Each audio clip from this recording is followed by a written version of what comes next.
Hi, so here it is. The new whip.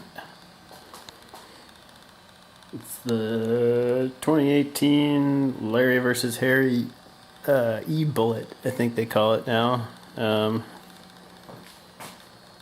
Last year's bike, which was also a sweet machine, had a different drivetrain. That one had the Shimano steps that's meant for like road bikes with the Alpine internal gear hub on the back.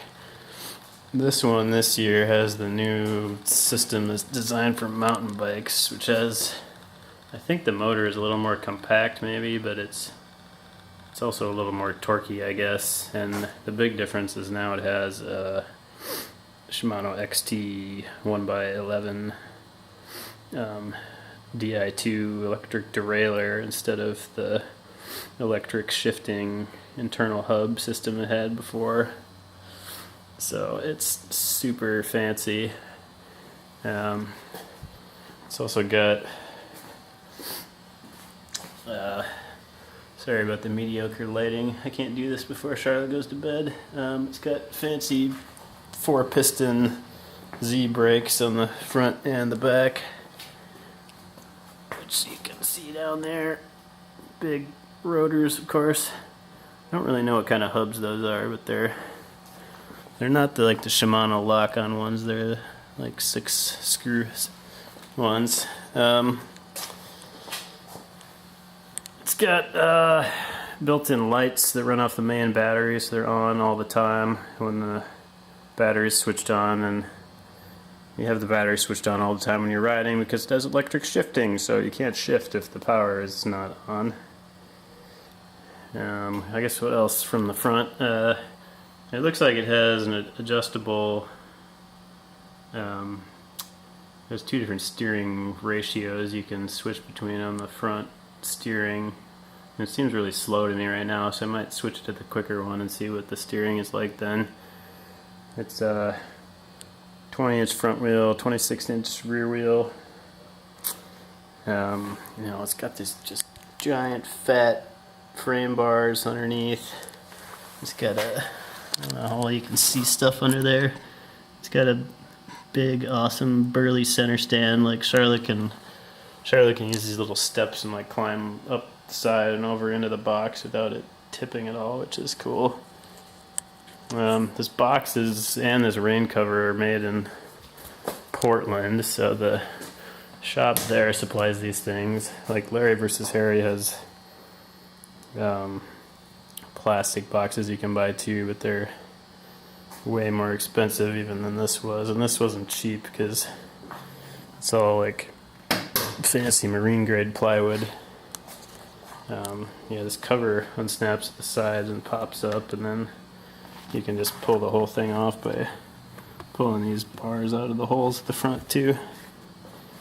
So I took the bench seat out.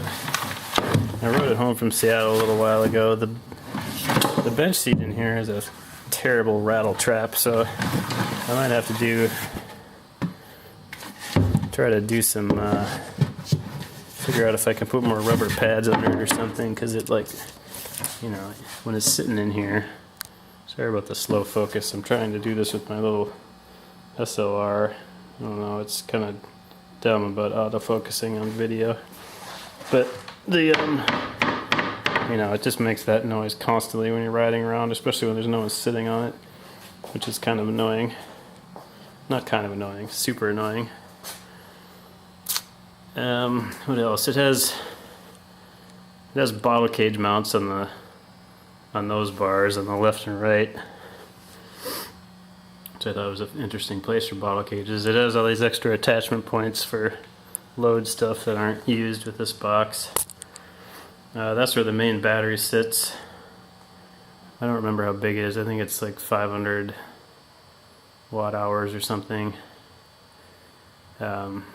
Anyway, we rode it around for a couple days in Portland and to Seattle and back today, and it's just about dead, so it has decent range. It's got an integrated lock that bolts on down here, like just for locking the rear wheel. There's a big key that goes with it, which is keyed the same as the locking cylinder that holds the battery on, which is really nice. So you only have one key for both things. We bought this rack to go on here, which I probably should have just supplied my own rack, but we bought it from the shop we bought it from, so that's that. It's got the nice built-in tail light, like some Supernova, like on Haraldson bikes. I mean, it is legit to have a rack on here, because if you ever put 2 kids in there, it's actually sort of crowded. There's a fair amount of room by their feet, but if if you had 2 little kids and you wanted to go get groceries and go to the store with both of them, you might need extra space. I don't know. Most of the time, the rack is probably just a complete waste to have back there, but anyway, it's on there now. It's a good place to mount the tail light.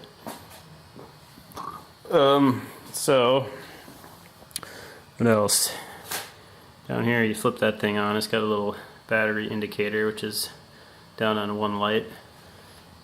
And then wait for slow focus. There's a little indicator screen. It's got a battery indicator and a speedometer.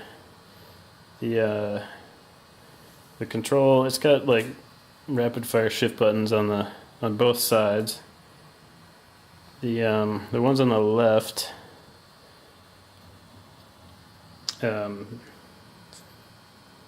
waiting, focusing. The ones on the left turn the boost on and off. So I don't know how you can see that in this glare. Let's see if it'll focus like this. Go. There we go. See, the old system had like it had 3 power levels for the electric boost, which were like 1, 2, and 3, and now somebody has decided that 1, 2, and 3 are dumb names, so now they're called Eco and Trail and Boost. So it still has 3 power levels. They just now have clever names instead of being numbered. And if you keep pressing down, then it turns it off. Oh, and then the right shifter, the right thumb buttons do switch the electronic shifter. So it's kind of fun watching that little servo.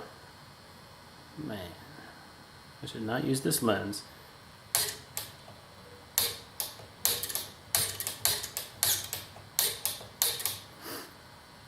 Watching that thing bounce around. It's orange. It has a freewheel built into the motor thing, so that the motor can keep running when you're